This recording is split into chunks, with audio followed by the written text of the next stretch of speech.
Hi there, welcome or welcome back to my channel. I'm going to do a reading for you today about what is it that's hidden from you. What are the secrets that need to be brought into the light? What is it that needs to be uncovered? What does your higher self want you to know about your inner questions that you might not have even brought to the front of your mind yet? So the first card is, am I communicating my needs? So your needs matter. What are you needing right now that you haven't communicated? What are you afraid of? Is it possible that what you are fearing is not true? So this is being very much in your head about something and overthinking things and convincing yourself of everything, even though you're not in possession of all the facts. So there is something that needs to come to light still. Your advice, if you're feeling this, is possibly to journal. I don't journal, but some people find it very helpful. But just writing things down. So what are my needs? Am I saying no and yes enough based on my desires? Am I telling my full truth? Do I believe that my needs matter? And do I share them with others?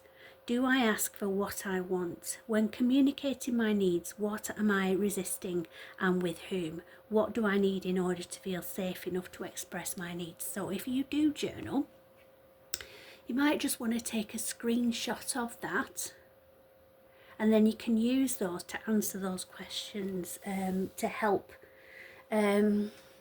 channel your inner guidance and give yourself a bit more direction, a bit more excuse me, self-direction. And then we've got, what passion am I ready to pursue? So your passions will continually lead you to your purpose. What passions have you put to the side, given up on, or buried? What passion is ready to come alive in you? Again, if you like journaling, the advice is to write a list of the passions to which you want to give life right now. Then journal how you can incorporate more of what you are passionate about into your daily life. Trust your soul's whispering and let your passions draw you towards your dream life. If you don't journal, then just sit and think for a bit about what you used to enjoy, maybe even as a kid, the kind of thing that you might, maybe flying a kite or playing with a hula hoop, even just things that you used to enjoy that brought you joy and happiness and took away anything that you might have been worried about. So the kind of things that you would have come home from school and thought, oh, I'm going to have a go at that when I get back, or I've been making a model or building something or painting a picture, I'm going to do a bit more on that when I get home. So that would take your mind off any homework or any issues that had happened in the playground. And it's that kind of thing. It's thinking about what it was that gave you just that little bit of escapism from your daily life when you were younger, and maybe even more recently than that, maybe something that a hobby that you'd taken up and quite enjoyed but had convinced yourself that you didn't have time for. It's about possibly revisiting that, just to reignite a little bit of passion in your life and just to get you back on track again with mindfulness and self-care. Am I focused on what I am losing or gaining? Okay, so this is where you put your focus. This is where your perspective in life. Are you a positive person or a negative person? It's that we're looking into with this one. So are you going through some change? Are you scared to let go because of what you might lose? What have you shifted your focus from what you might lose to what you might gain? Endings are actually new beginnings. So your advice with this is today, make a list of all the things you will gain from the change you are going through. Feel your heart, take a breath and deepen into trust. Amazing things are coming. Uncertainty is always a little unnerving, isn't it? Unless you're an absolute adrenaline junkie that likes just leaping off tall buildings and stuff on a bungee cord, that kind of a thing, then taking that leap of faith, so to speak, is actually a little bit intimidating and a bit overwhelming sometimes. But what you need to keep reminding yourself of is you can't start the new chapter in life until you close the page, close the book on the last chapter. So if you're stuck rereading that same old chapter or living in the past, you're blocking yourself from moving forward into the future. So let go of the past to open up to the future. Am I getting enough rest to restore my energy and fully show up to my life? I can imagine the answer will be no for you. You are the asset. This body is your vehicle. Notice how your body is feeling, how much sleep you're getting, and what you can do to help your body rest. Even if we feel we're sleeping enough, even if we're getting the amount of hours we feel we need, we're not necessarily getting restful sleep. So your advice is take a bath, put on some lavender essential oil, go to bed ridiculously early, or give yourself a time out today. Notice your body thanking you. Today's mantra, there's a mantra with this one, is the more I give myself permission to rest, the more I can contribute. So this is about self-care and just pampering yourself a little bit. I do like lavender essential oil. It's not for everybody. Some people don't like it. Some people are actually allergic to it. But what I do is I sprinkle, when I change the bedding, I sprinkle lavender oil over the new bedding and underneath my pillow as well, so it smells beautiful and it's just really relaxing when you go to bed. Smudging also, you can smudge the room. You can look up how to smudge if you're not sure how to do it. It's usually done with white sage, that's what you normally buy, but I grow my own and make a rosemary, lavender and mint one, which is really uplifting. It sort of cleanses the energy, and it's sort of any negativity, or say for instance if you walked into a room, you could sense if somebody had had an argument because that energy is still lingering, it's still heavy in the room. So if you waft around a little bit with a smudging stick, that's going to clear that energy out, and it's going to bring in more uplifting energy into the room. So you can also do it with sound.